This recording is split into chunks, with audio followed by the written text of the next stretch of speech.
Surya sir வந்து ஒரு stage மேல ஹர்ட் ஆகும், அது அந்த டைம்ல ஹர்ட் ஆகும். எங்கெல்லாம் ஒருத்தர் வந்து பாதிக்காது, பட் அதை கடந்து போயிட்டே இருப்பாங்க. அவருக்கு வந்து தெரியும் சினிமா என்பதே ஒவ்வொரு ஃப்ரைடேவும் டிசைட் பண்றதுதான்.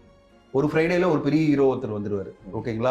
ஒரு ஃப்ரைடேல ஒரு ஆள் வந்து இவர் தோல்வி கொடுத்தாரு சொல்ல வந்து திடீர்னு ஒரு பெரிய வெற்றி கொடுக்கும்போது எல்லாருமே எனக்கு தெரியும் அவர் பெரிய வெற்றி கொடுத்துருவாரு, ஏன்னா அவருக்கு பொட்டன்ஷியல் இருக்கு, அவருக்கு பெரிய மாஸ் ஃபாலோயிங் இருக்குன்னு அப்படின்னு மாத்தி பேசுற வாய் தான் இந்த வாய்ங்களாம்.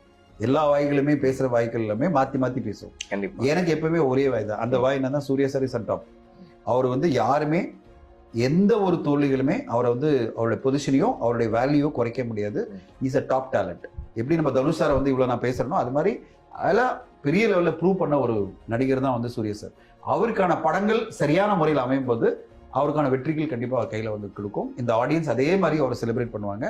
இதெல்லாம் கடந்து போயிடும். இது நடுநடுல வந்த படங்களோ நடுநடு தோல்விகளோ இதெல்லாம் கடந்து போயிடுவாரு. அதனால எனக்கு எந்த டவுட்டுமே கிடையாது. இப்போ ரெட்ரோவும் சரி, அடுத்ததான் வரப்போற சூர்யா படமே சரி, எல்லாமே அவருடைய கெரியர்ல 2025 சூப்பரா இருக்கும் தான் நான் எதிர்பார்க்கிறேன்.